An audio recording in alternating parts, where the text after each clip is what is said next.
It's the Borster Podcast. We are back. 3 different time zones represented on today's podcast. Joined by Max as usual, but more importantly, joined by Jack Quantrill. Quantrill? Is that a good pronunciation? You've aced it, Drew. What a lovely welcome. So Jack had us on his show, Drop Step NBA. Check out the on his picture. Beautiful background from Jack, who just moved into a new place with his fiance. So congrats to him. A lot has developed in the last several days since we recorded. It turns out Max was officially wrong on his Jaden Ivey scouting report. Are the Kardashians of the NBA. But it's all really fun. Today, a day late in honor of April 1st, April Fool's Day, we will be rattling off some things that we are not fooled by this NBA season. Some narratives, some small sample size, individual team developments that we are not letting cloud our judgment as we barrel toward the NBA playoffs. Max, welcome to the show. I hope you'll join more often going forward. And why don't you start us off with one of your favorite things you're not fooled by this NBA season? Yeah, Jack, go ahead if you have one you want to start with. Oh, okay. All right. Yeah, so playoff focused. We sort of spoke about this pre-pod, pre-stream. The Knicks fans in the chat might be like, this isn't an April Fool's. We haven't been fooled sort of one day of the season. We've known this is coming, but to a outsider's point of view, it seems to me that the Knicks are like favourites to come out of the Eastern Conference among the average NBA analyst, the person that follows the league at large. And you could point to the in-season tournament success. You could point to the fact that they have a plus 7.7 net rating in the last 2 months. They've been stream wins together. Cats re-emerging, same old JB. I am not buying. I am not fooled by this Knicks season. I'm not fooled into thinking that they are going to be a contender, a true contender come playoff time this time around. Yeah. I think at this point, as you said, a lot of Knicks fans are probably have completely written this team off. Looking at the odds on FanDuel, the Knicks the public has soured because they are now third as far as most likely Eastern Conference winner. The Celtics are at plus 180, Cavs second at plus 280. I'm surprised the Cavs are second, honestly.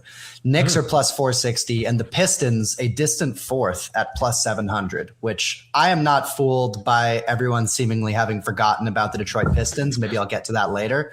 I think they should still be among the favorites, assuming Cade is coming back. But sticking on the Knicks, statistically, everything says this is the same team as last year, if not a little bit better.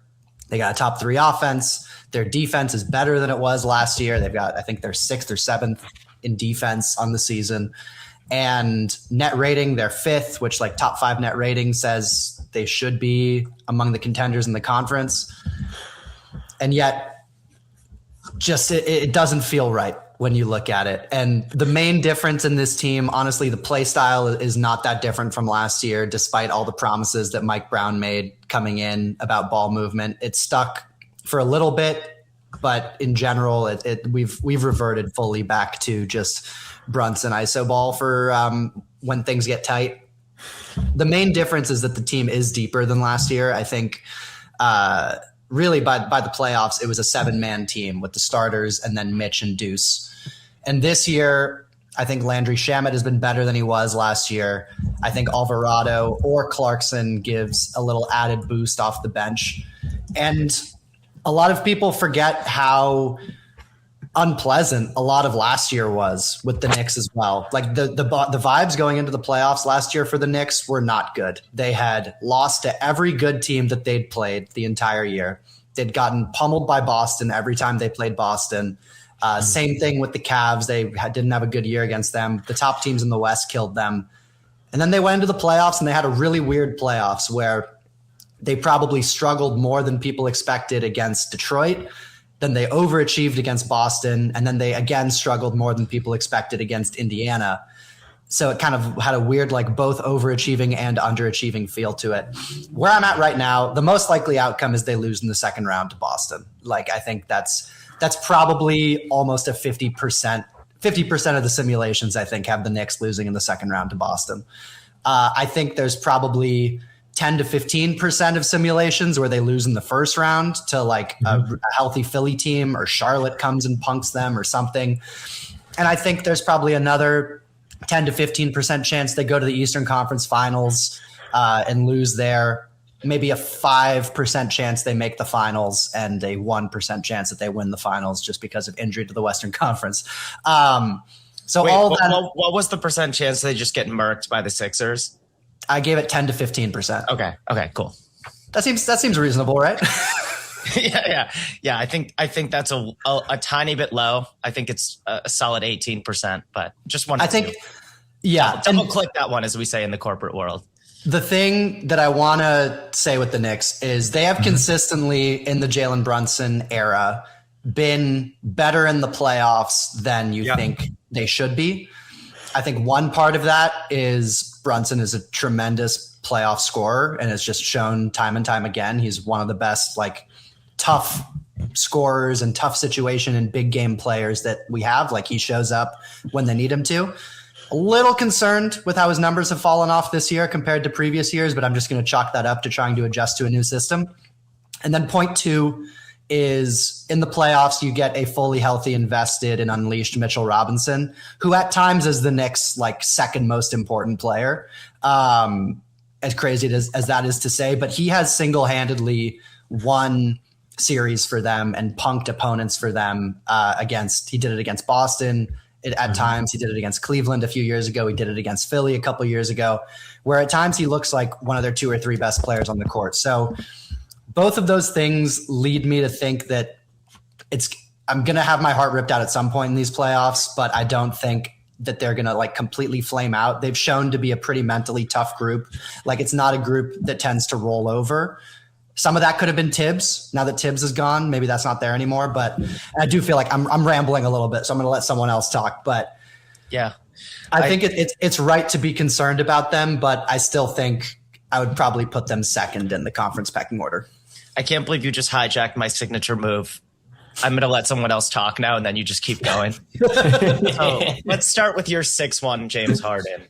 No, I think first off, this team, what is it? They haven't beaten a winning team in almost a month now. Why the fuck did we have to start complimenting the Knicks defense? The second everyone started talking about how the Knicks defense had found a groove and was statistically very impressive, it became average again right away. But I agree with you. I have I've vowed to support Mikal Bridges spiritually for a lifetime, because I had all the doubts in the world about him being the 5 first round picks guy who shows up in the preseason last year as a Knick, and the shot looks really wonky, and his shot during the regular season was low volume and the release point was a little bit inconsistent. And yet he just slowly chipped away, found some consistency, and was absolutely awesome in that Celtics series.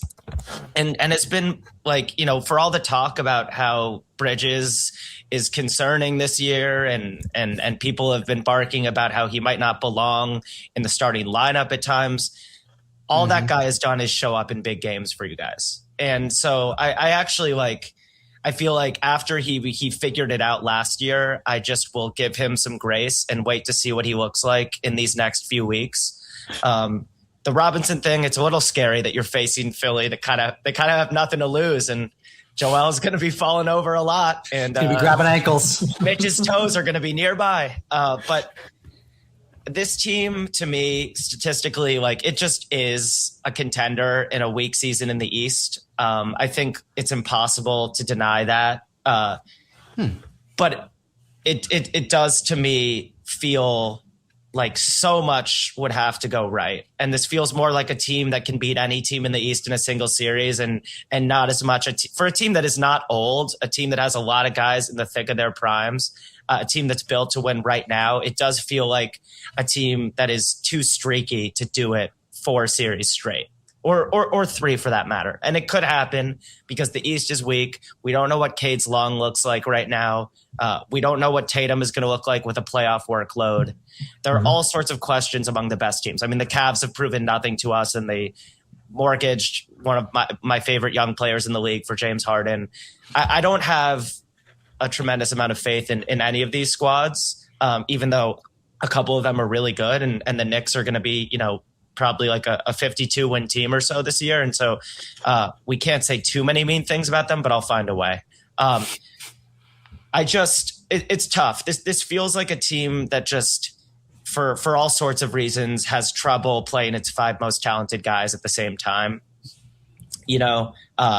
Cat is a guy who can shoot so well that he can be next to Mitch on the floor.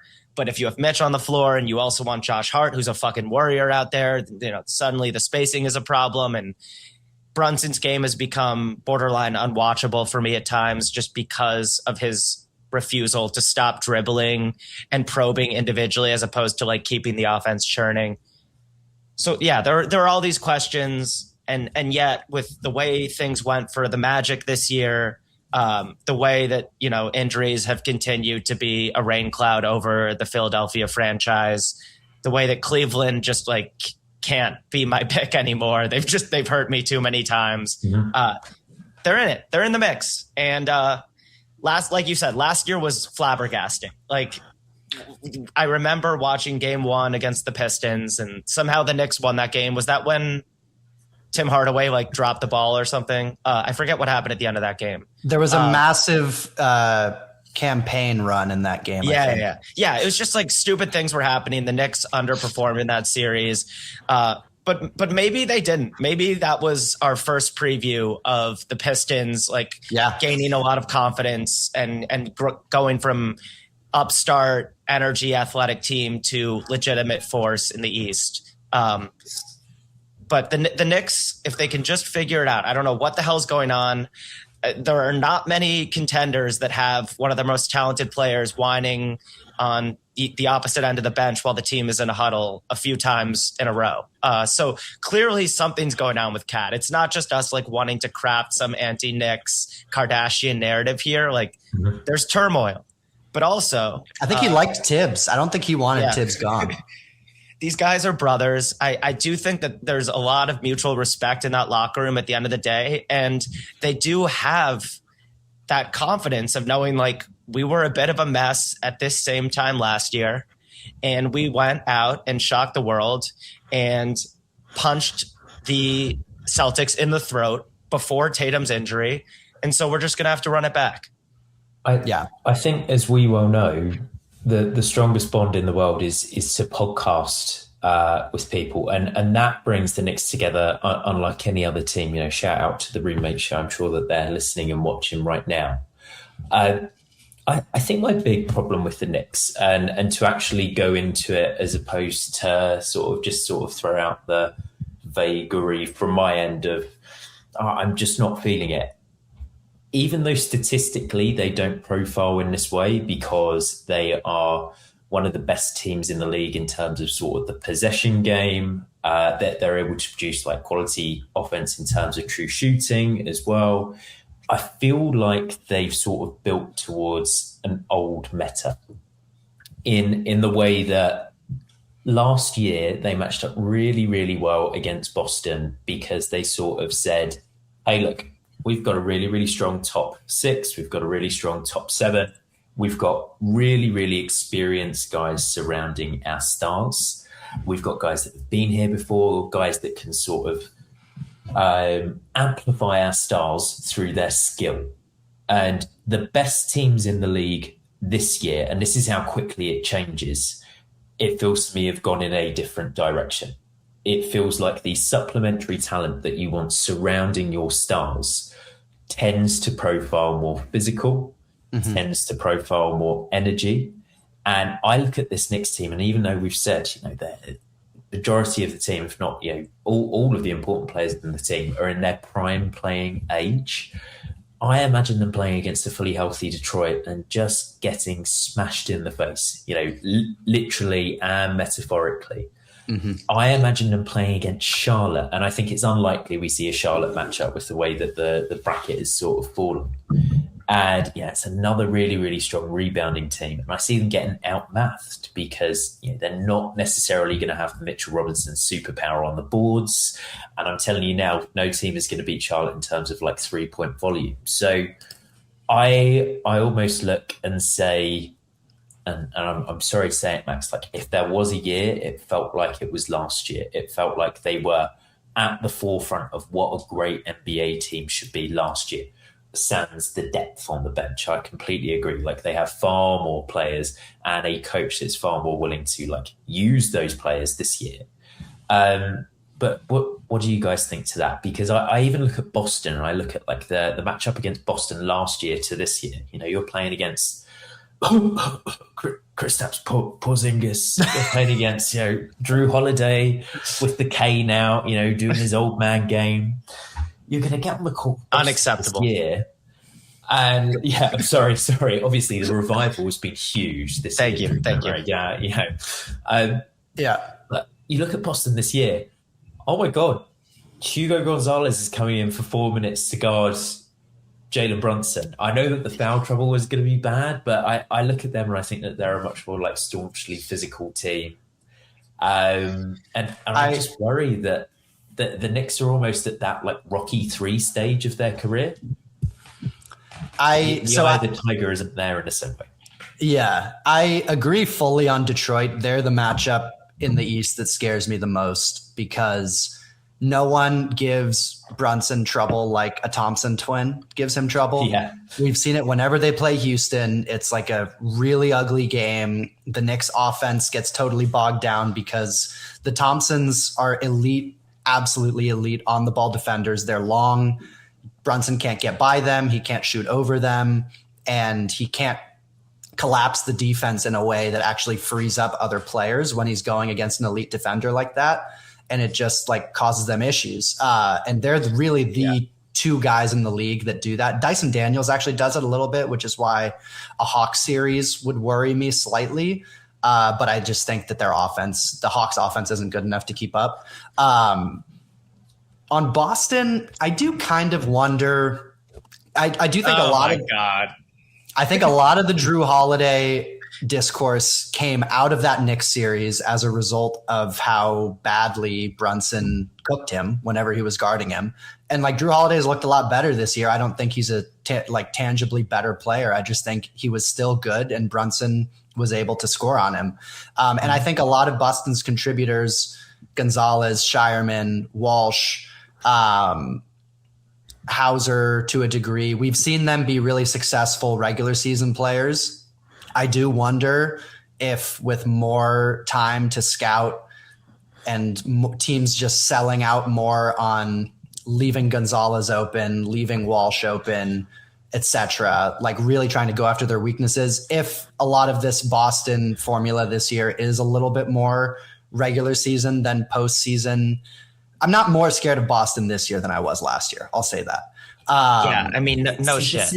This is the confiding thing, because you absolutely shouldn't be more scared, because instead of Drew Holiday and Kristaps Porzingis, they have guys that you could sign from the free agency thing on 2K if you don't have enough roster spots. It's like, hey, Nimi Keita, and I think it takes a while for like the reputation to adjust, but it's almost like they produce very, very similar results to last year, and it's like they've trimmed all the fat from their system. There is no need for any, Porzingis at the elbow. There's no need for.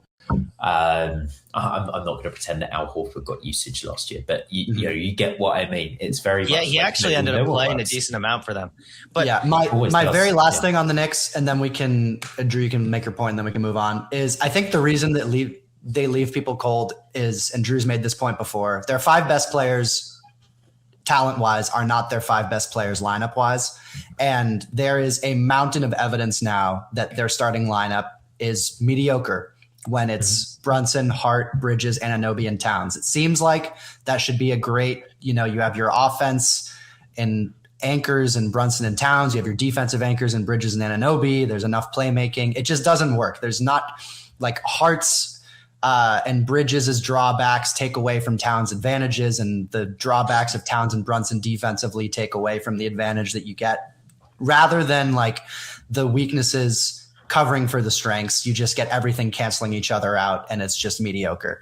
I do think it's clear whenever it is Brunson and all their dogs or Towns and all their dogs, they look really good. And both of those lineups like slaughter teams. They're like +9, +10 or more.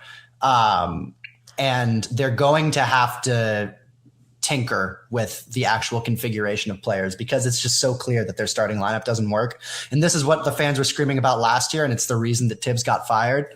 And somehow Brown is continuing to trot out the same starting lineup, so you have to wonder if it's a Leon Rose thing at this point. But that's the one thing I'll say is that I think is why they leave people feeling cold, and they get in holes at the start of games because their starting lineup against good teams just isn't very good. Yeah, the most boring but real take is you're just going to need an absolutely transcendent run from Brunson because a lot of guys who are awesome defenders struggle to guard him, and it's because he's making incredibly difficult shots. Mm-hmm. He has that sort of prime Dame, like he can just win a playoff game here and there because his ability to make shots in tight windows and create just enough space with his strength and quickness in short bursts. Like, you're just going to need a little bit of that Brunson magic to have any chance. The Thompson brothers, are magnificent. I've lately been feeling like the most underrated thing about the Thompson twins is how strong they are, because it doesn't quite make sense how effortlessly they go through contact on both ends. You know, like they don't look that thick, but like no one stops either of them in transition. When they have a full head of steam, they get to the rim. Asar with his chest can stop some of the strongest ball handlers in the East. But Max, like, you know, I had a sort of autistic fixation with the Celtics leading up to this season. Like when we started like talking about our preseason takes, the only take that I could talk about for a couple of weeks was like, I don't know why. I know the ESPN.com depth chart is a shit show, but I just have a feeling that Joe Mazzulla is dripping sweat in a jiu-jitsu gym right now, fantasizing about all the ways he's going to quiet the haters and make a statement about their infrastructure and how it's less about the individual luxury talent and more about the system that he's installed since Ime Udoka banged someone's wife. First off, Baylor Shireman's going to be a playoff killer. I'm just telling you now. I know he's going to break my heart. He's going to be amazing. In fact, like, Bill Simmons is going to have some heinous takes about Baylor Shireman going into next year. Like, it'll be like, if we lose him in the expansion draft, is he going to be the best shooter in the NBA? But he's a guy who rises to the occasion. Keita, like I've said all year, just super self-aware, knows what gets him paid, knows what helps his team win, and buys all the way into it. I'm not over here saying like, look, the Celtics beat the Thunder, so, you know, they're even better than their record would suggest. I think like 51-25 is deserved. I think they are, you know, one of the top three contenders in the East, shocker. And I would take them over the Knicks in a series simply because I think they have more lineups that make sense to me right now. Yeah. And also Tatum, like, we're coming off a week of Tatum looking really good. And, you know, maybe he's just young enough and the medical technology is just good enough that he's actually ready in time to be the number 2 guy on a title team. And that'll just be a horrible experience for all of us if it happens, but it's in the cards now. I was going to say something on the Knicks. Oh yeah. But like when we talk about, you know, one of the best scorers, Cat or Brunson, and then like 4 dogs, you're always pulling someone off the floor that I really like. I know Josh Hart has some scary moments on offense. He's been making open threes now for a long time. It doesn't change the fact that teams are never going to close that hard on him, which I know this is hard for like casual fans to internalize, but that's more important than whether he makes the shot or not. Like no one's respecting Josh Hart's spacing threat, but still, you need Josh Hart making Josh Hart rebounds in the playoffs. He needs to play 30 plus minutes in every playoff game because of the heart and the energy he brings to this team. you need OG Anunoby. Like, there isn't one guy in that closing five who you can pluck off and say, you know what, we're just going to ride with Brunson or Cat on the bench, as much as it often feels like that is the path to maximum efficiency on both ends. Do you think they've got in touch with Adam Silver and suggested like 6-man lineups? Because that would really just clean everything up, wouldn't it? Yeah. They have like 7 starter level players. It's a tough thing to tinker with. Yeah. And like as the chief Cat hater, he made a lot of big shots last year. The problem with Cat is, forget the loud, foolish fouls and flailing on defense and getting lost in space and, trying to make plays when he should just be sort of playing it safe on defense and trying to be as average as possible. It's the quieter, like,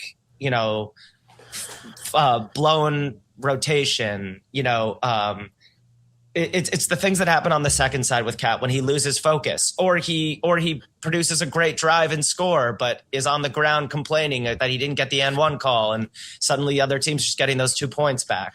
There are all sorts of ways that Cat hands back all the things that he gives on the basketball floor, and it'll always be really hard for me to watch his fake hustle, his whining, his desire to leverage his spacing threat into like not changing ends with real force, when really he's too strong and big for the vast majority of center-sized NBA players, and he should be playing on the block way more than he does. But those guys have those 2 stars have such high offensive ceilings that you're just going to need the shot making, and a lot of these ancillary guys that we love on the Knicks and their top 7 before the depth really falls off a cliff, like these guys don't have that shot making ceiling when it becomes butt clenching time in the playoffs. So yeah, it's a bit of a catch-22, but because it's the East this year,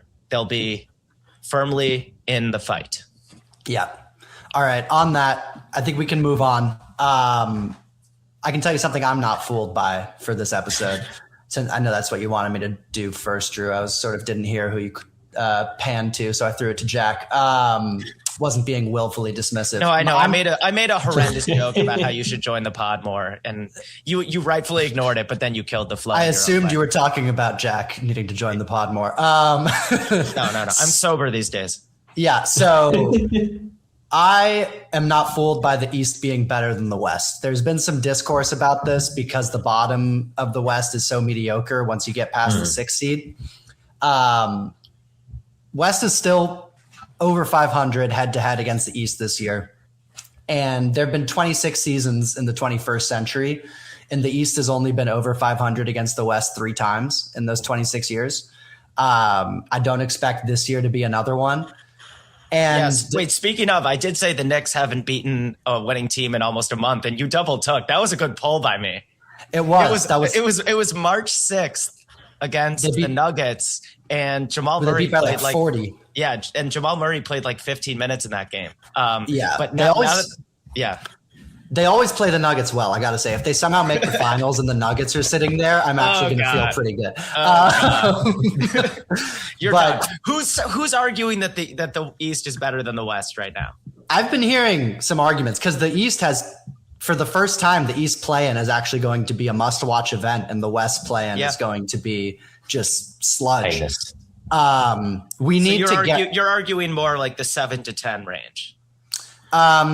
I suppose, although the 9 and 10 in the West is nothing to write home about. But I think I would pick every team in the top 6 of the West, maybe excluding Houston. If Houston had Steven Adams, I would pick every team in the top 6 of the West to win the East. And even without Steven Adams, I think Houston could make the conference finals in the East like fairly easily. So I just think, the 3 worst tankers are in the East, and they better hope that like the top 4 picks in this draft go to East teams because they need talent. The entire All-NBA first team should be Western Conference players. Like the 4 locks are the 4 guys who are relentlessly being debated for MVP: Jokic, Shea, Luka, and Wemby. And I think Kawhi should be a clear 5th lock for All-NBA first team. he's not going to get it because of the Boston media mafia and the propping up of Jaylen Brown. Or if Cade somehow becomes eligible, I think Cade would be a deserving candidate. But the fact that the first team is entirely Western Conference and quite possible, Khan's probably going to win Rookie of the Year, but Cooper Flagg is clearly like the superstar from this rookie class. He's in the West too. Like the West supremacy is not going to end anytime soon. Yeah, I do think the Hornets build is for real. I think they're going to be really good really soon. I think the Raptors are built to be a really tough out for a few years now. I don't think this is the year, but I've been watching the Raptors. Buzz. I'm not fooled. Fooled. Oh no! I'm also not fooled by the Toronto Raptors. Wait, I'm not picking the Raptors to win a series or two, but yeah. Scotty Barnes has had an incredible season. He's averaging like 3 stocks. I think he's like the first guy in like 7 years to average a block and a half and a steal and a half. And he's also a huge engine for them on offense. Colin Murray-Boyles is on his way up. My rookie team that I drafted with you guys has just aged like fine wine. I got Ace Bailey as my 8th man. Don't forget, like, however you feel about Paolo, the Magic are going to be good again very soon. I mean, if Franz is back, they might be a real problem for anyone who gets them in round 1. It's a nightmare round 1 matchup for the teams that have won 50 plus games. Even if you think, it'll be a 6-game, breeze. There really isn't such thing as a 6-game breeze. So I don't know why I chose that number, but it's happened. Yeah. The East, I think the East depth argument is much stronger at the top. I don't even think it's a conversation. And the West is so much better at the top this year that people think like the Spurs are more likely to win the title than any team in the East. Yeah. Which statistically just like can't be true because it's so hard to go through the Nuggets or the Thunder or both if you have the hardest path imaginable. And yet teams still think like the best 3 contenders in the league are all coming from that side. Yeah. Go. Yeah, Max, I am in complete agreement. You mentioned Toronto. I want you to keep going on Toronto because they're a thing I'm not fooled by as well. Man, I love Scotty Barnes. Like I really, really do. I've been close to doing videos on him. For a couple of years now, if I'm out of general basketball podcasts, I throw on Raptors Republic because I just love listening to Samson Falcon. He's come on the drop step a few times, thankfully. So I am really invested. The first time I ever played 2K14, I randomly landed myself on Toronto. So in another life could have been a fan for life. But they have Terrence Ross on that team. They did. Yeah, I think they still kind of use your Parliament system. That's something to be proud of. Well, look, Mark Carney, former chief of the Bank of England. So yeah, he's it's a well-worn path. Maybe I'll make the same march across at some stage. But I just look at all of the surrounding talent that they've got for Scotty Barnes and just go, what are we doing here? I used to love Brandon Ingram. Brandon Ingram has not done himself any favors this season. Emmanuel Quickly on a contract that, while flat, leaves B flat. Jakob Poeltl, an extension that will outlast the Donald Trump presidency. It's just like, it should be so clear with Scotty Barnes as your franchise fulcrum that you need to get talented shooting and creation in the door. And if I said to you guys like, hey, what would be like the best pick and roll that Toronto could run? You're probably going to tell me it's Brandon Ingram and Jakob Poeltl, and someone is going to end up shooting from 10 feet away. That will be the best result, basically. So it's a shame. Like, they've really, really cobbled it together. I think that Darko is a really solid coach. Drew, CMB, pick for the ages. Hopefully they sort of move into. I'd like to see them like reignite Project 6ix9ine again with Scotty, CMB, get another tall guy in to play the three, see if they can sort of leave that Pirtle contract for dust. And then they need to get a primary initiator in. But I think that if they manage to make it into the playoffs, at the moment they're slated to play the Hornets in the 7-8 game, then they'd be playing the Magic and the Heat. Personally, I would back the Heat to beat the Raptors. I'd back the Hornets to beat the Raptors. I wouldn't back the Magic just because of the vibes at the moment and 30-point losses left, right, and centre. It just seems that they maybe have given up on their season. But I just think that it's one of these fake teams, Max, because I can't believe I threw the Raptors in there and derailed the podcast. Okay. No, this was something I'd written down. It's fine. Am I the last guy on Pirtle Island? Like, there are worse contracts in the league. Why do people talk about it like it's such a nightmare deal? All the dude does when he had a horrible year health wise, but he's been durable for a couple of years preceding it. He had an awesome year last year. He was a rock for them in a really tough season. He was one of the few bright spots, and he's had a couple big rebounding games since he came back. But he's clearly finding his footing. I don't know. I just there are guys that you pay way too much who commandeer your offense and make it hard for your young guys to blossom. Blah blah blah. Pirtle is not that. Like, it's more to me like paying Steven Adams more than he's worth. On the Thunder, because he is so great to have around your team. So I don't know. I don't get the Pirtle hate. There's just no reason to be locking yourself into paying him $30 million 3 years from now. Like, there's no reason for that. And every East top 4 team is praying that Toronto ends up in the slot against them in the first round. You just need to remember, though, that 30 is the new 20. It really is. Still. With the GLP-1s and peptides. All right, Drew, what are you not fooled by? I am not fooled by the idea that the Spurs have caught up to OKC. I'm not pretending this is super hot. You know, the Spurs are real. They're very real. I think the idea that they've caught OKC is not. What are they? 58-18 now, 10-game heater. Wemby pushing to steal the MVP late.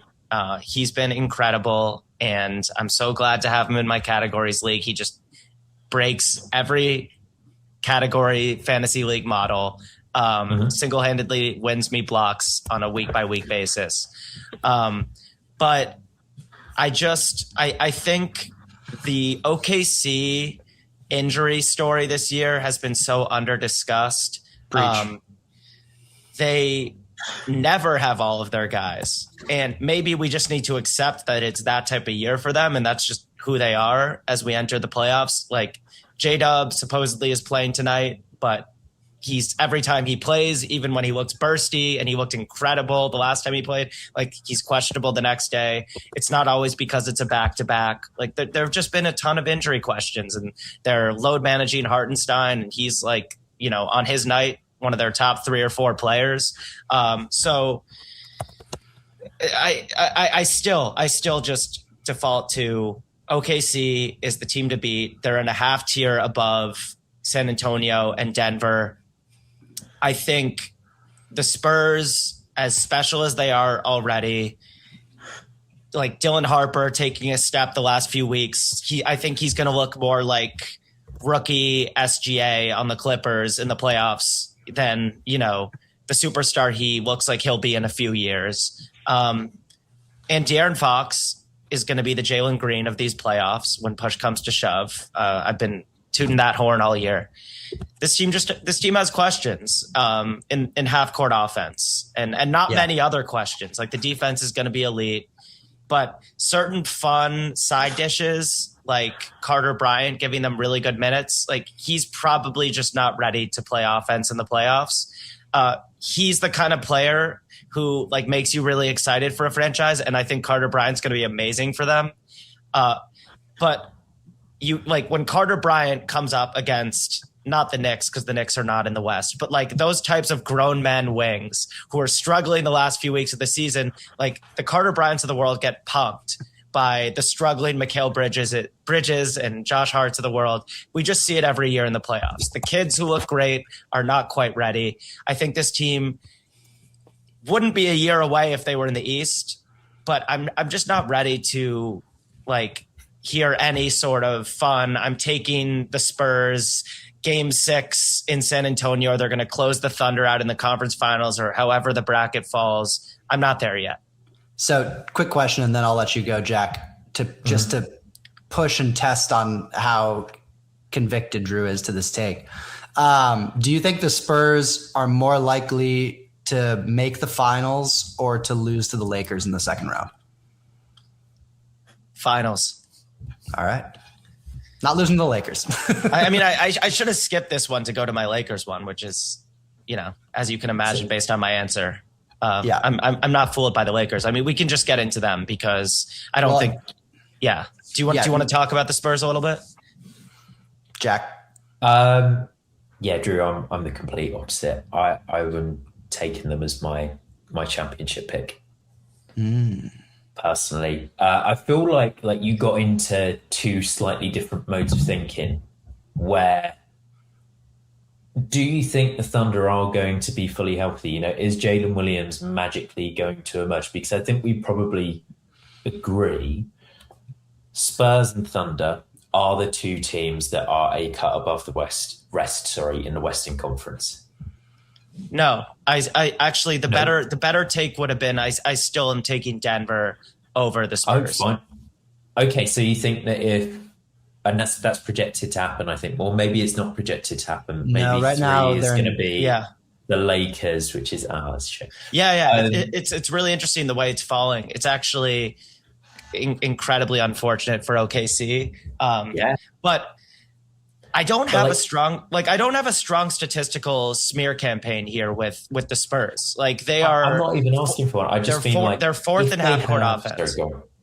No, I was going to say they're fourth in half court offense. They're second in mid range frequency, which is those are playoff shots. They're 16th in 3-point accuracy this year, so it's not like they've just shot out of their shoes. And so this team has a shot diet that looks playoff ready. They have potentially the best player on earth right now.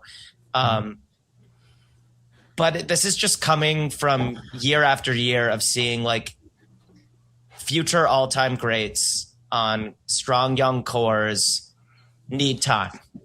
And I think it's an insult to Denver and OKC to not have them 1 and 2 kind of in your Western picks, regardless of the bracket shape. Yeah, I just think Wemby's going to play another 5 minutes a game in the playoffs because he's been playing 29 minutes per game, even during this 22-2 streak, because there just hasn't really been a need. So not only is he going to come in rested, I do just think that he warps the court in a way that no other player probably era-wise has since Kareem in the 70s or maybe Shaq in 2000. It is just such a monster adjustment. And I agree. I have major questions about what maybe Castle is going to look like in the playoffs as teams have a chance to essentially, sit off. But let's not pretend that no one has had the idea to sit off Stephon Castle or Dylan Harper or Carter Bryant yet this year. Teams will have been trying whatever they can, but it's been their sort of physicality combined with the driving ability that has sort of been able to combat that. I would just say, and I really wish we were seeing Denver, San Antonio. Yeah, I think that would probably be the most fun matchup because I think you just really want to see Wemby Jokic as opposed to poor old. Whoever's perspective you want to take, poor old Denver, poor old OKC, they've got to play each other again and knock 10 bells out of each other again. Poor old DeAndre Ayton having to guard Wemby.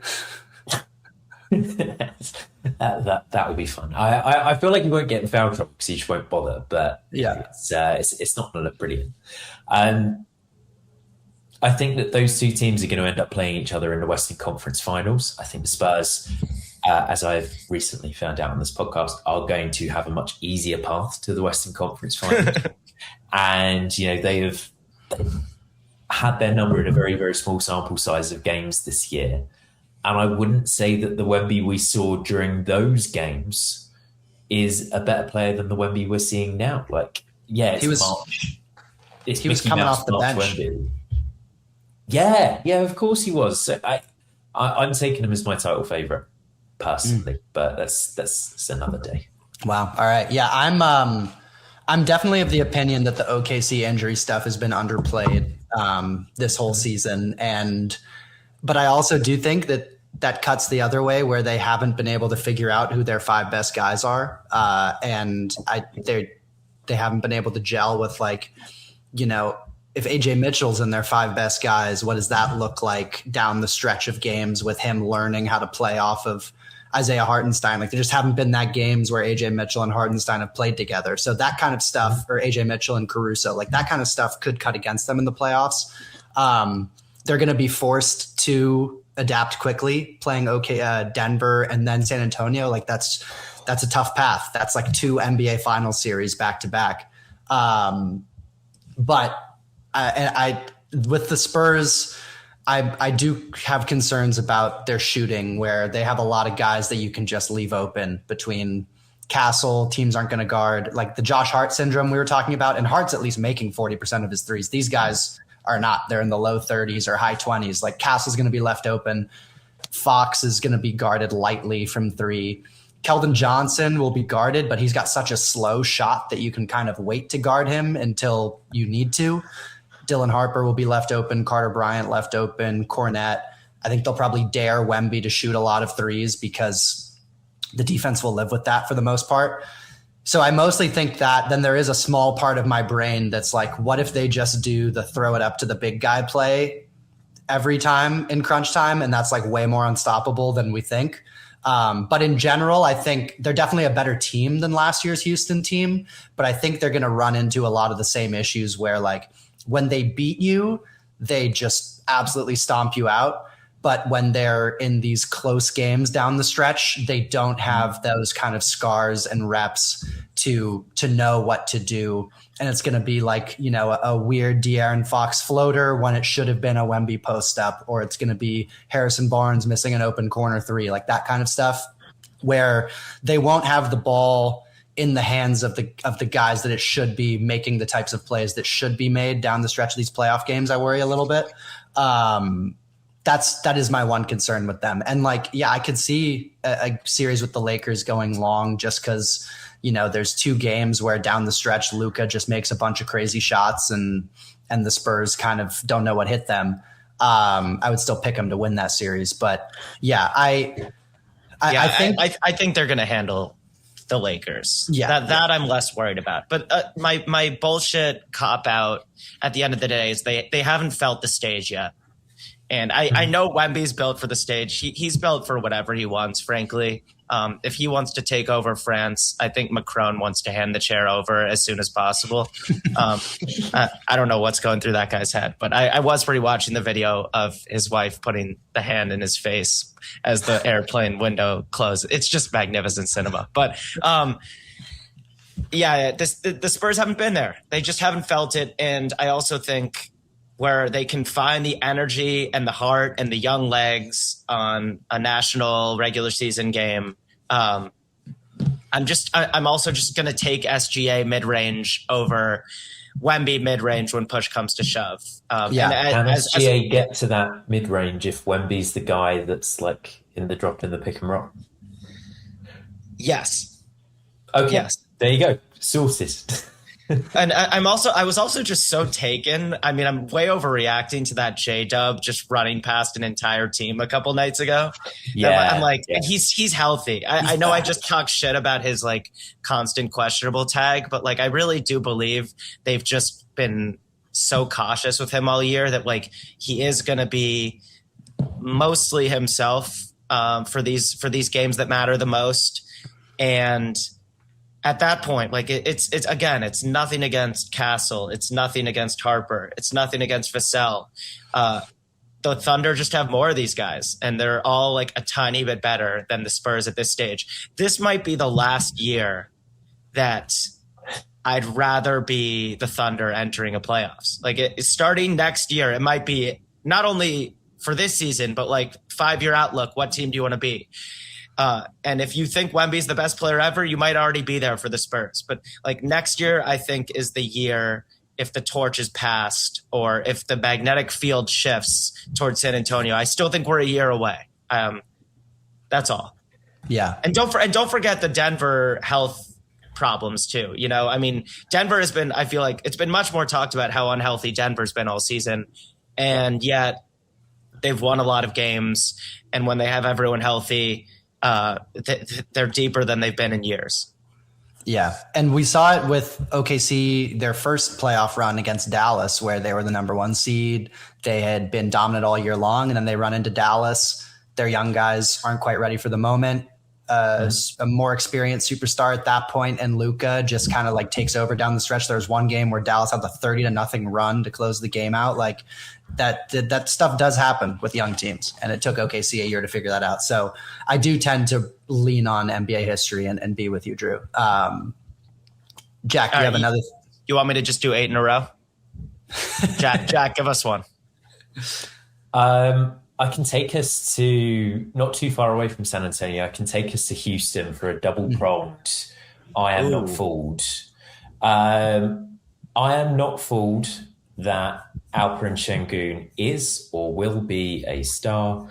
I am not fooled that Amin Thompson is anything but a star, despite how their seasons have gone. And I know that Alpi has had like a slightly rougher context in the last 20 to 25 games.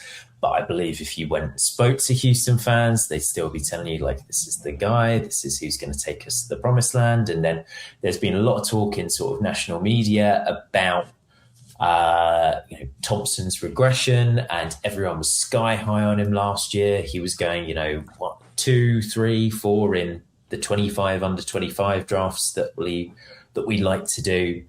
And my take would be that Alperen Şengün, despite being in the number 1 option role this year in terms of usage for Houston, is not befitting of that. And Amin Thompson, despite probably not suiting that role, will end up being a star, even though he's sort of hit a speed bump here in his 3rd NBA season. Yeah.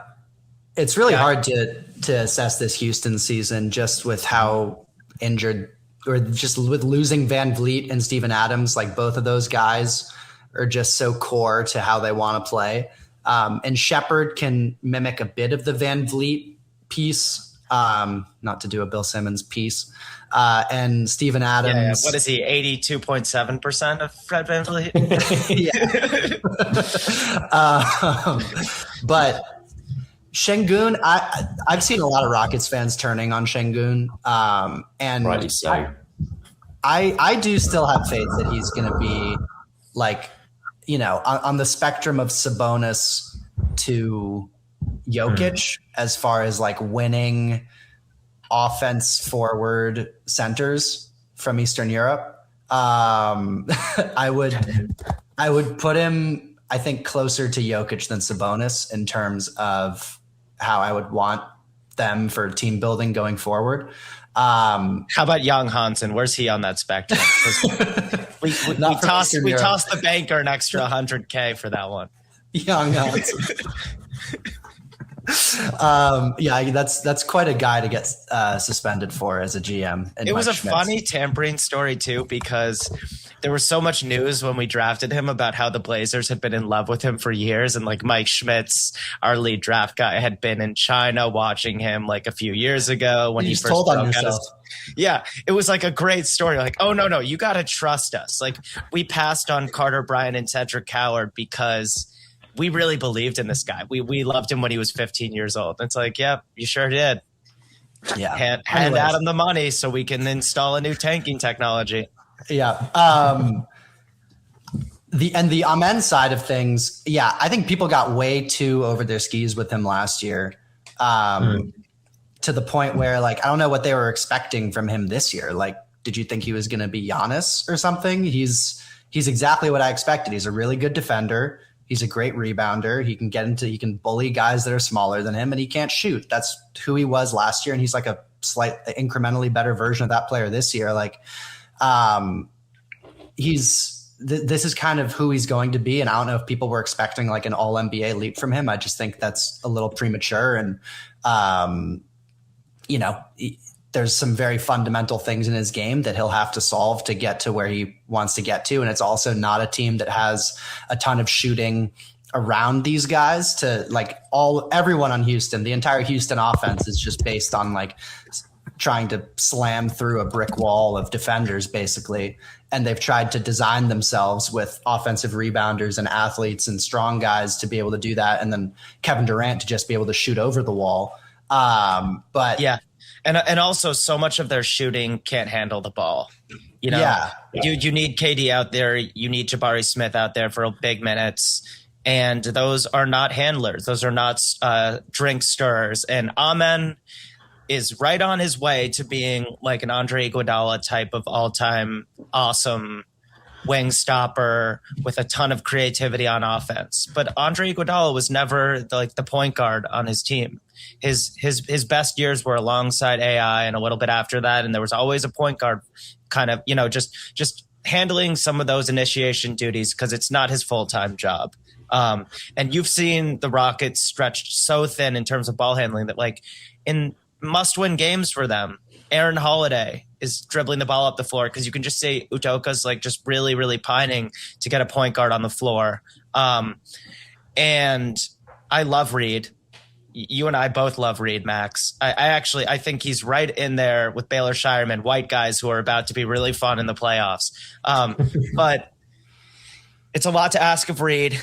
I do think Reed is KD's favorite teammate. I've been observing this now for a few weeks. I think he's the only Rocket that KD respects with Steven Adams out. Because he can beat him in a shooting competition. He's supremely skilled, and he's tough as shit.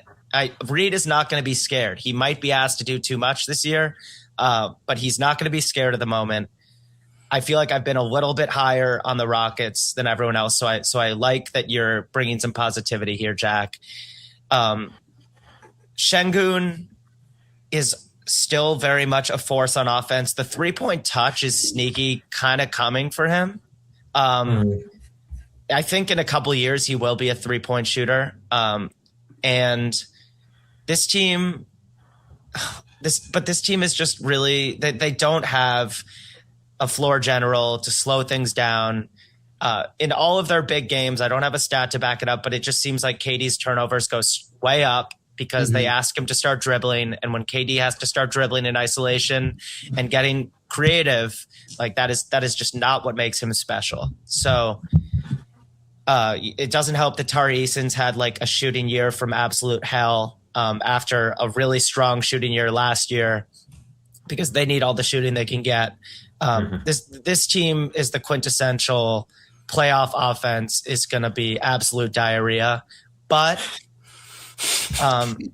also they're one really strong 3-point shooting onslaught away from knocking off a team we think is better than them in the playoffs because they're athletic enough and tough enough on defense to keep themselves in games. The problem is there's so many stretches with this team, 5-6 minute stretches where they can't buy a bucket because again, there's just no adult in the room like a George Hill to just slow things down, get them into the set that Ime wants. And Ime gets so much shit for the offense, but I think a lot of it is the personnel problem right now. Yeah.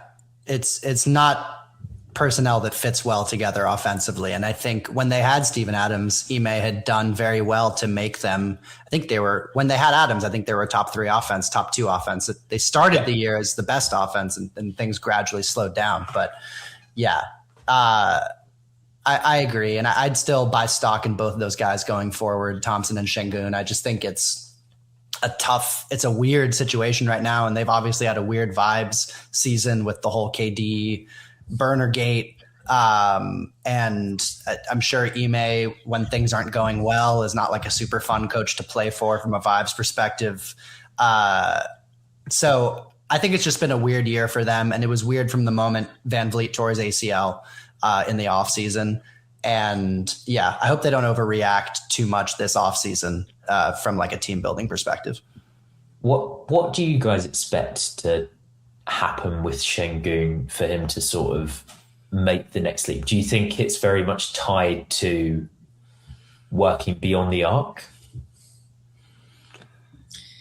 Because while you think, I'm gonna lay some stats out for you.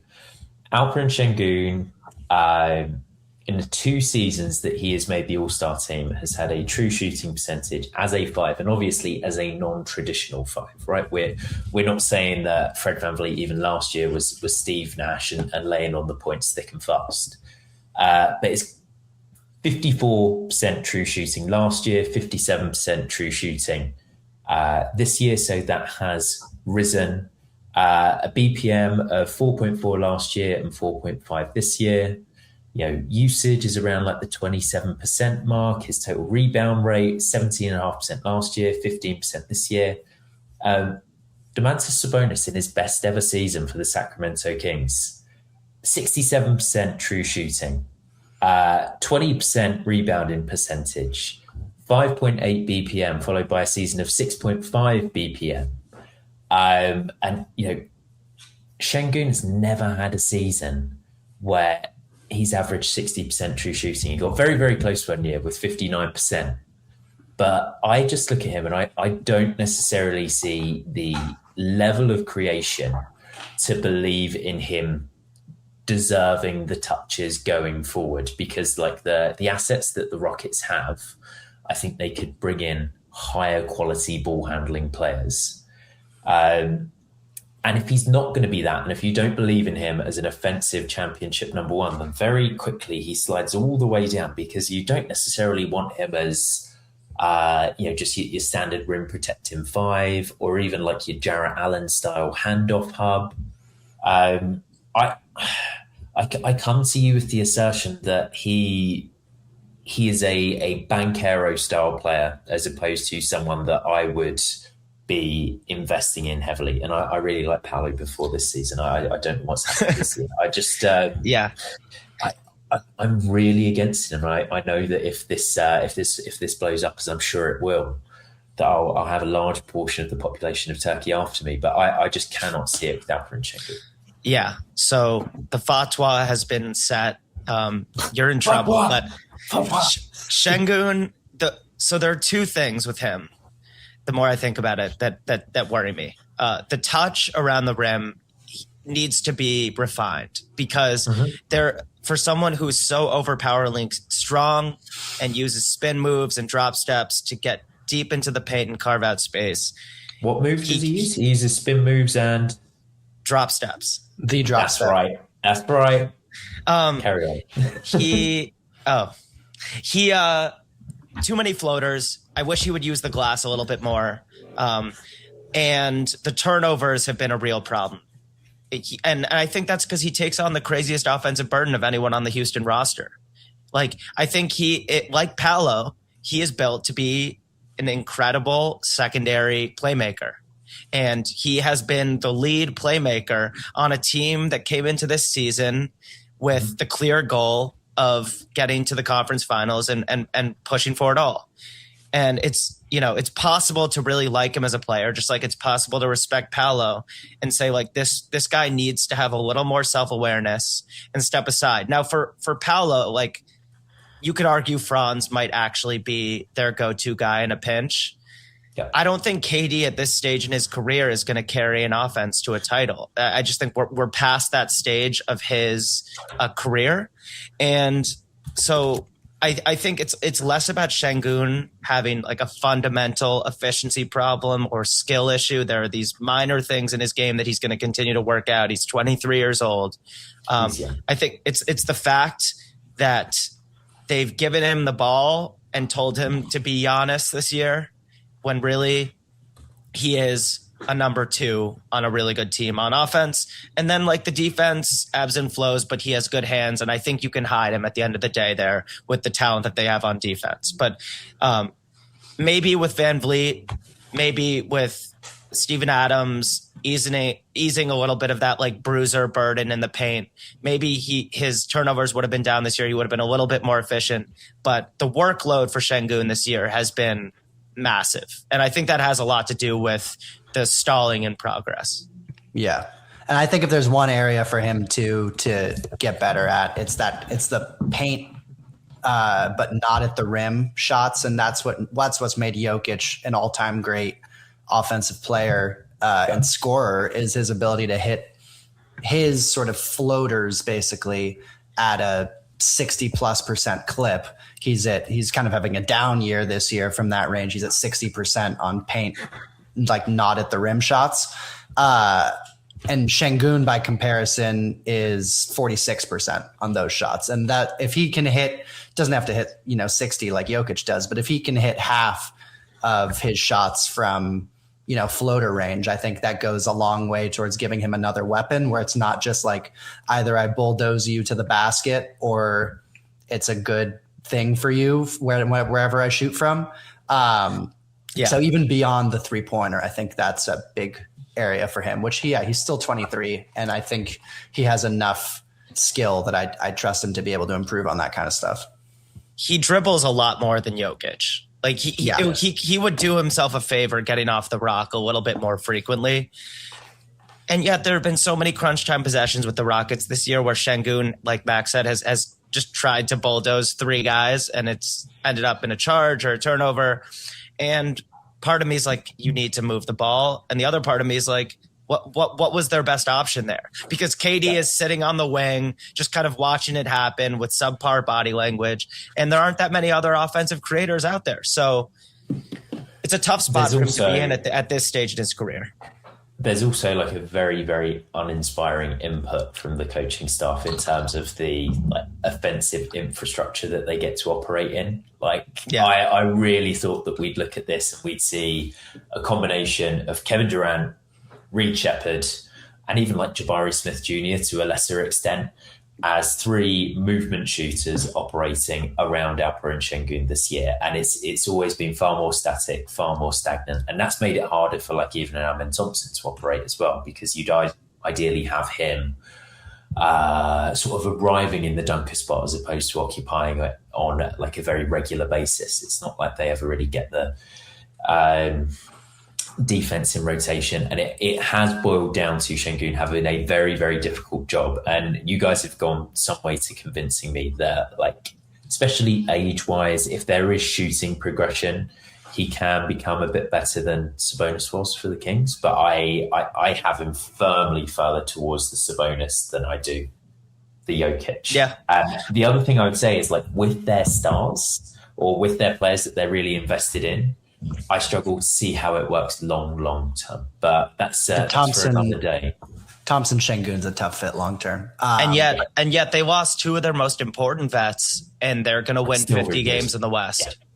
They're going to win 50 games in the West, and I mean, I'm a Blazers fan, so part of me, when I take a step back, and I'm like, what I'd give to be stretching Alperen Şengün too thin heading into the playoffs with a crusty offense.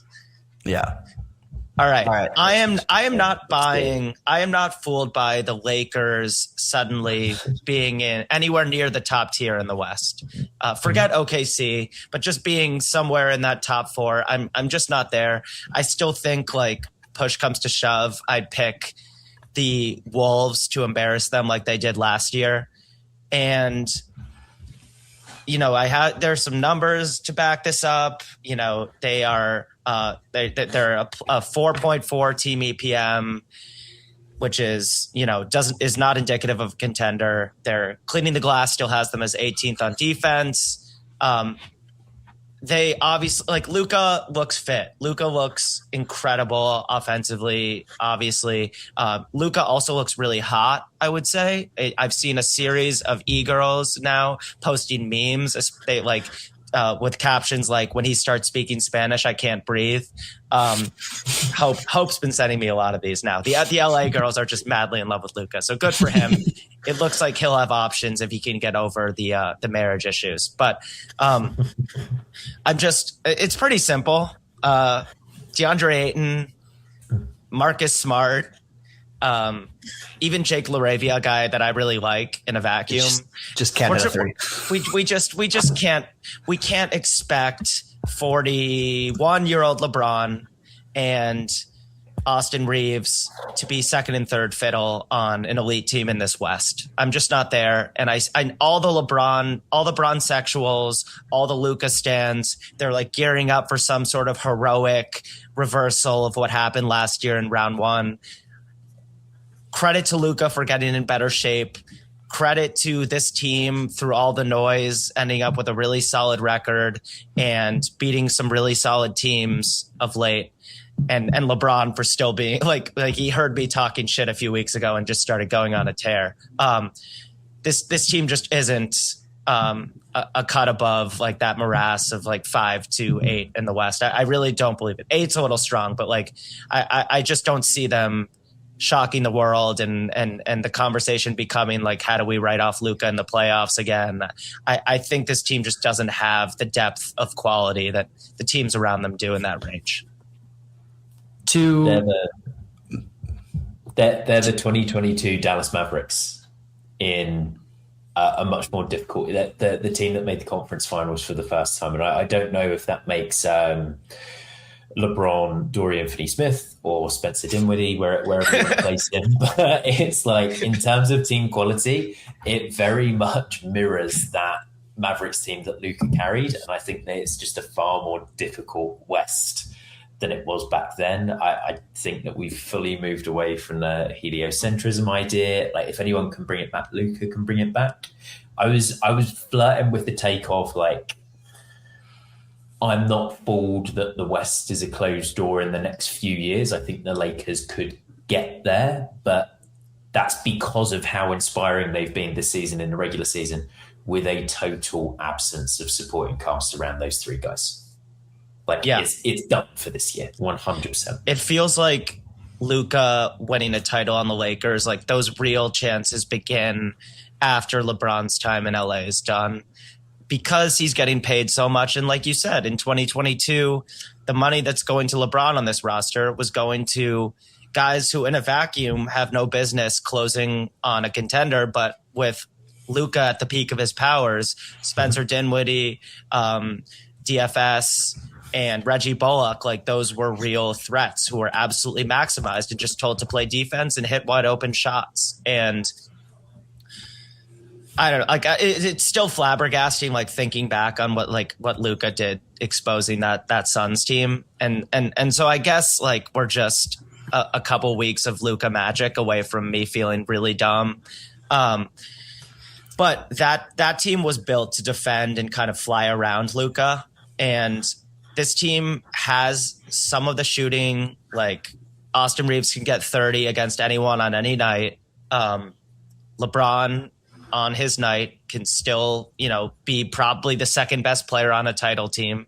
But his nights are a little fewer and further between these days.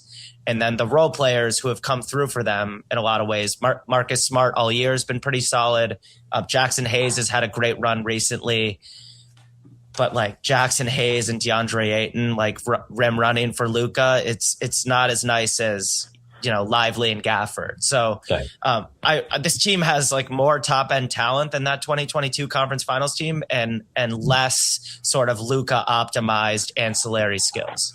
Yeah. A few points why this team is better than last year's team, which I don't think you're arguing that they're not, but like one is the Reeves, Luka, LeBron. I've been continuously checking in on this because it was a talking point for a while that the three of them weren't playing well together. That is now, that 3-man group is now up to a net plus 11 in over 500 minutes, which is a good sample size.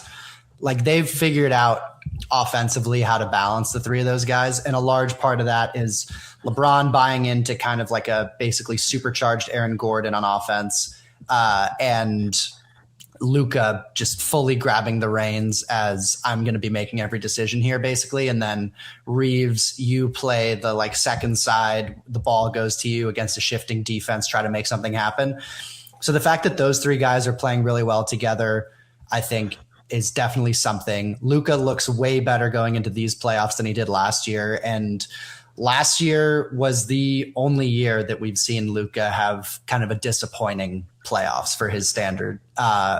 Every year aside from that, he has been an absolute playoff killer and playoff riser. And I would expect that to continue this year, or for him to get back to that this year. And for him to be playing at or above his standard in the playoffs. And then if they have Smart and Ayton healthy, or Smart healthy and Ayton, as flawed as they are for various different reasons, that five sum does make a lot more sense than what they were trotting out in the playoffs last year, where they basically didn't play a center against Minnesota. They played Rui at the 5 or LeBron at the 5, however you want to classify it, against the Timberwolves. And that was just death, because Anthony Edwards was getting downhill and dunking and living at the basket and kicking out for open threes to guys. Like, for all of his flaws, DeAndre Ayton is a better rim protector than either Rui or LeBron. And Marcus Smart is a better on-the-ball defender to throw at Anthony Edwards than anyone the Lakers had last year, probably. I guess him and Finney Smith maybe are kind of similar. They're different types of defenders. But I just think the offensive firepower of this team is greater than last year. I would definitely because it's the Lakers, mainstream talk shows. Like, I listen to First Things First a lot just because it's like an entertaining daily sports talk show. And don't apologize. And I didn't apologize. I just caveated. And they're putting the Lakers into like them and the Spurs on the same tier beneath the Thunder. And that's just like, they're obviously not better than the Nuggets. Like, that's crazy. But I do think now that Luka has played to the standard where I'm like, he deserves the benefit of the doubt of he could kind of walk down anyone in a playoff series. And that's the one reason that I'm kind of getting back in on them.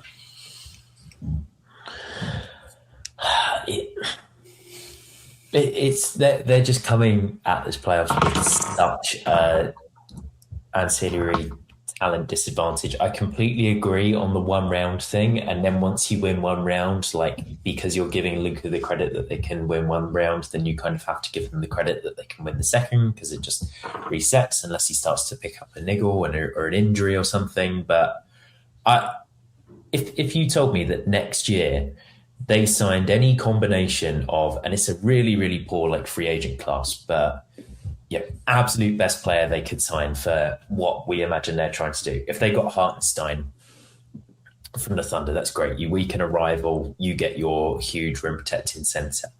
John Collins, interesting pickup. Kuminga might be worth a flirt with. Dort. Max, Mitchell Robinson in the purple and gold would sting, but you know, Rob Williams, Quentin Grimes, Simone Fontecchio, Iodasumu is a unrestricted free agent as well. There are loads of players looking down the list where you just go like, yeah, if they had any one of these guys, they would be really helpful. And that's before you get to the fanciful stuff of like, hey, what if they offer Walker Kessler more money than the Jazz are willing to match? What if Jalen Duren, you know, falls out with the upper brass in Detroit, and the Lakers offer him a max in free agency, that kind of thing.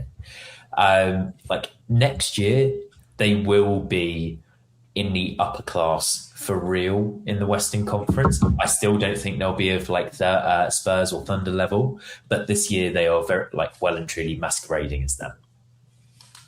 Yeah, really quickly, and then maybe we can do one more, is as a Lakers fan, I'd be encouraged by this season, because I think with what the offseason was in many years, it was a total just like kind of gravy year where they're still adjusting to having Luka on the team. The team doesn't really make sense around him. They're like 3 or 4 pieces away from the team that you ideally want to build around Luka, but they still have sort of clear indicatives of like, this team works without LeBron. So like if LeBron just up and retires, you know that the team build around Luka and Reeves works on its own as like a decent team, even without great supporting talent. And you know that Luka is still that guy who can carry a subpar supporting cast to 50 wins, even in a competitive Western Conference. So both of those, I think, are encouraging long-term for Lakers fans in this Luka era, but they're, as you said, certainly still several key defensive and athleticism pieces away from being a legit contender. All right. Do we want to do one more? We've gone pretty long. 3 different time zones, 3 different guys buying in, 1 evening ahead. Jack, give us one more. I've got my one final one, and like my other 2, might be one where you turn around and just go, yeah, sure. But I've been very, very frustrated with a lot of the Giannis chat recently. particularly propagated. If you're a first things first man, I am a Simmons podcast guy. And there seems to be so much of this chat around like, hey, would you trade all of your firsts for Giannis? Do you really want to get into the Giannis business right now? Because he's had a season where he's had like the least supporting talent around him since maybe the Jason Kidd years at the Bucks. I am not fooled. Giannis Antetokounmpo is still an MVP level player, and whichever team trades for him next year will have more supporting talent than the Milwaukee Bucks. Therefore, will be a true contender. That's my assertion, that you should want to be in the Giannis business. I don't care that he hasn't played that much this year. When he has played, he's been absolutely phenomenal. And you could tell me Miami trade for him. You could tell me Minnesota trade for him. You could tell me Orlando trade for him. You could tell me the Knicks trade for him. Houston trade. No, you can't. You They're can't. all going to be brilliant. Drew, if you want to talk about why they should trade Brunson for Giannis, that could be a podcast, but we'll... I've just seen eyes go. We've discussed it. It's the trade that makes sense. Like from a team build point of view, you give them the space of 5 and cap, but where are you guys at with this? Are you equally as frustrated as me seeing all this chat around like, oh, I don't know about this guy that's averaging 37 points per 100 possessions? I famously said last year that if like a man and picks was on the table for Giannis, the Rockets have to do that. And it's not because I don't really like Amen Thompson. It's Giannis. And I think sometimes teams are too hesitant to pull the trigger. There was a second there where I was wondering, like, should the Mavs, but pre-Luka trade, actually there was no Cooper flag coming to the Mavs before the Luka trade, but there was a moment there where the Mavs had a path to getting Giannis with the first pick and like staying in contention. I forget if this was before the Kyrie injury, but the bottom line is, I think too often it's easy to say no. It's easy to be one of the 29 teams that says it's too much. We can't do that. He's over 30. He's had injury issues every year. But all of these teams with all of these picks are drafting, 5 guys a year, just praying one of them ends up 87.9, what up, Bill, percent as good as Giannis. And it never happens. It never happens because there are only a few players as good as Giannis on planet Earth. And so sometimes you got to go for it all and trade everything in the cabinet for Giannis and just pray that he won't have a calf issue when the playoffs come around. So no, I don't think you're crazy. He's firmly like one of the 4 best players on earth. Still, he's shown that even past the age of 30, without having an outside jumper, he can get to his spots. He's like Shaq. Like, it just doesn't matter. He breaks defenses with his force and effort and motor. And on a team with more support than Milwaukee's had the last couple of years, he can still be a really good defender too. So he's more malleable as a superstar than Luka, who we just talked about, like maybe being better on a team with less talent. Like, you can find a way to plug Giannis into all sorts of lineups despite the lack of shooting because of his defensive versatility and because he's almost built to play off of other guys. Like, he can create out of nothing, but good luck with like Giannis next to a guy with real gravity. There were moments when Dame was healthy that that synergy she was flashing a little bit on offense, but the truth is we've never really seen Giannis next to another star near the peak of his powers. And I hope he gets another chance to compete because he showed this year that he still has more than enough in the tank to win an MVP. Drew, this is the thing. Like, a big deal was made in the 2 Dame seasons that Giannis averaged 30 points per game on above 60% field goal percentage. I don't think that it had been done before. Mm-hmm. And this year he goes in with far less talent, with no Dame. Miles Turner is the second best player in the team. Respect to Ryan Rollins, of course, who's had a very good season. And aside from the whole wind down period, he's averaged 27.6 per game on 63% from the field. So even without the gravitational force, he is just, a whole system unto himself. So I have zero doubts that he goes anywhere. I particularly think Miami would be genuinely incredible if you said that his front court partner was going to be Bam, and Bam is just filling all the holes. And then suddenly you have this guy that gets you 30 a game and this other guy that's going to pop off for 80, at any given moment. It's just going to be, it's going to be unstoppable. But like, I would not count them out. I want to see more Giannis Wemby games as well, because I think if Wemby can be broken as a defensive system, it will be sort of in the form of Giannis in the next year or two, and I want to see them come to play each other a little bit more. Crazy that he could have been on the Spurs this year as well.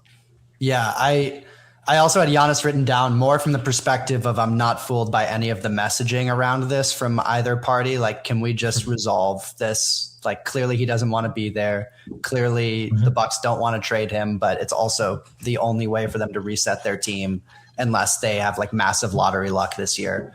I'm really tired of the rumor cycle and everyone not wanting to look like the bad guy. It just kind of feels like, for those of us who are old enough, the Dwight Howard trade saga, where he was this beloved sort of happy-go-lucky guy in Orlando, and then he gradually and Giannis, I think, had a much more genuine personality than Dwight Howard, so it's been received better. But Dwight just didn't want to look like the bad guy, despite the fact that he wanted to leave. And it took forever. It took way longer than it should have. He got traded too late when he already had back issues that were kind of hindering him. And he was never that top 3 MVP level player again. I don't think Giannis's calf issues are on the same level as Dwight's back, but the whole thing just kind of feels like Dwight Howard 2.0 a little bit. I do think with the calf, I bet he could have played a lot more games this year, and the team was like, we're not going to be good. Just please sit out. We don't want anything to happen to you. And we will try to get a good pick, basically. If the Thunder season ends in disappointment, they should probably trade for him. I don't know enough about how the aprons work, but no, you'd have to I don't know either. It might literally not be possible. They're not in the second apron. But they'd sign and trade Hardenstein and just every pick, because the Thunder still have enough picks to get any player in the world they want. In the same way, you can't be too precious with your picks. At some point, you've got to put them in a basket. Max, the Bucks are gonna the Giannis trade, when it happens, will be a failure because they're never gonna get anyone as good as Giannis again. But they have to do it. You can't just house one of the 4 best players on earth for years in obscurity.